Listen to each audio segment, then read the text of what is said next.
Baik teman-teman, kali ini kita akan coba memasukkan jadwal kerja ke template jadwal yang sudah kita buat ini.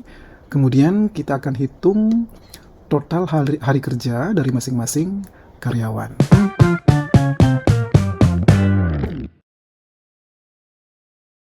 Nah, pertama yang harus kita buat di sini adalah kita membuat satu sheet dulu. Ya, mungkin bisa kita kasih nama setup karena kita nantinya banyak merujuk ke sheet ini. Baik, di sini kita membuat dua tabel. Tabel pertama adalah kode shift kerja, kemudian tabel yang kedua adalah kode libur. Ya, jadi kode shift kerja ini nanti bisa kita tentukan, misalnya M1, M2, M3 gitu ya, A1, A2, A3, E1, E2, A3, N1, N2, N3. Jadi ini sangat tergantung dari kebutuhan operasionalnya. Ya, kemudian kita tentukan jam kerjanya dari jam berapa sampai jam berapa untuk masing-masing kode ini. Ya, begitu juga untuk libur kita pisahkan tabelnya. Mungkin kita bisa bikin DO untuk day off-nya, DL untuk day in lieu. Ya, day in lieu ini adalah libur yang tertunda gitu ya. Misalnya ketika ada karyawan yang harus bekerja di saat dia harus libur, mungkin pada saat public holiday gitu ya, dia harus bekerja, jadi ada day in lieu di situ. Kemudian ada AL, annual leave, cuti tahunan, LL, cuti panjang, OL, cuti lainnya, ataupun UL, unpaid leave, atau cuti yang tidak dibayar. Jadi semua setup ini nanti tergantung teman-teman maunya seperti apa gitu ya. Jadi kita perlu buat setup seperti ini biar kita memiliki acuan yang pasti gitu ya. Dan ketika ada perubahan nanti tinggal kita ubah di sini. Data integrity-nya lebih bagus nantinya ya. Dan jangan lupa semuanya dibuat dalam bentuk format tabel gitu ya. Setelah dibikin kemudian Ctrl T gitu ya. Sehingga menjadi sebuah tabel. Ketika kita menambahkan shift misalnya ada N4 misalnya, dia secara otomatis akan masuk seperti itu gitu ya. Itu pentingnya kenapa kita menggunakan format tabel. Oke. Nah, contohnya misalnya kita akan memasukkan jadwal-jadwal ini di template yang sudah kita bikin untuk Januari ini. Misalnya orang pertama di sini ada Alex Johnson, misalnya dia kerja, kita bikin ngacak aja ya. Misalnya M1, M2 gitu ya, M2. Oke, kita copy saja biar cepat.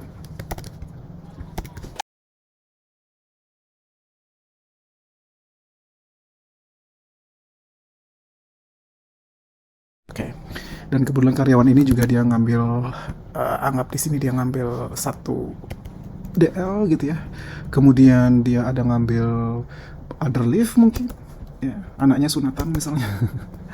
Other leave, kayak jadi seperti itu. Nah, sekarang kita coba hitung berapa hari sih dia bekerja gitu ya dalam satu bulan ini.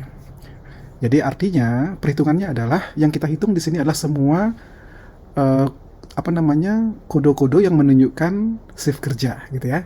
Jadi semua yang ada di tabel kode shift kerja. Ketika dia berisi kode-kode ini berarti dia kerja. Nah, itu yang kita jadikan acuan untuk menentukan formulasinya. Oke. Nah, saya sudah buatkan satu kolom di sini, total hari kerja.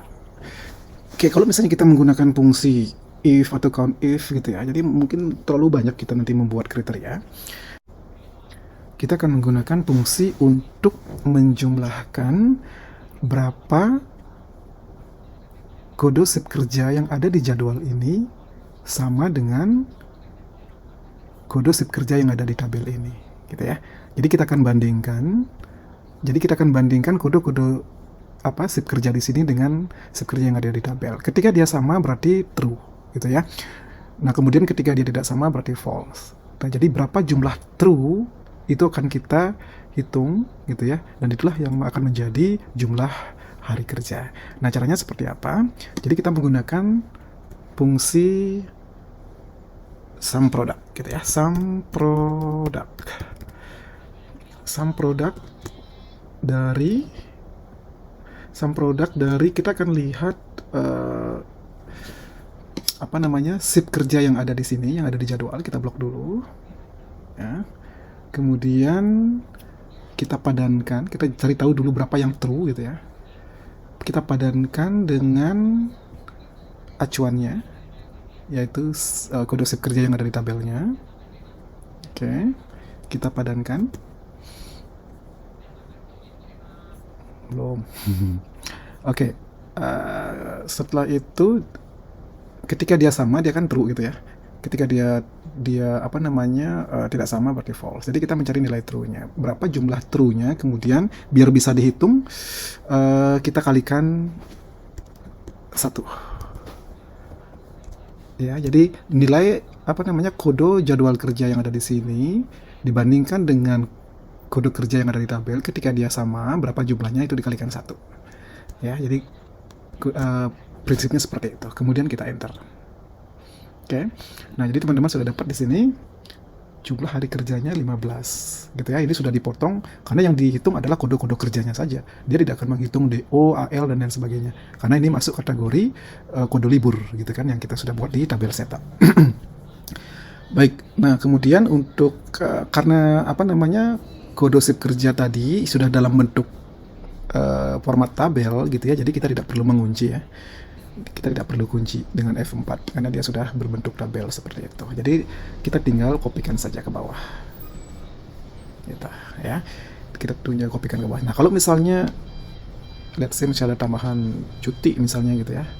Nambah cutinya nih. Di sini dia juga ngambil cuti gitu ya. Jadi secara otomatis dia akan mengurangi total hari kerjanya. Gitu ya, teman-teman ya.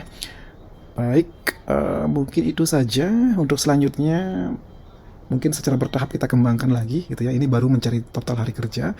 Mungkin besok kita akan pelajari juga berapa jumlah cuti tahunan yang diambil dalam 1 bulan tersebut gitu ya. Berapa jumlah mungkin DNLU-nya, cuti panjangnya dan lain sebagainya. Baik, itu saja teman-teman. Semoga bermanfaat. Terima kasih.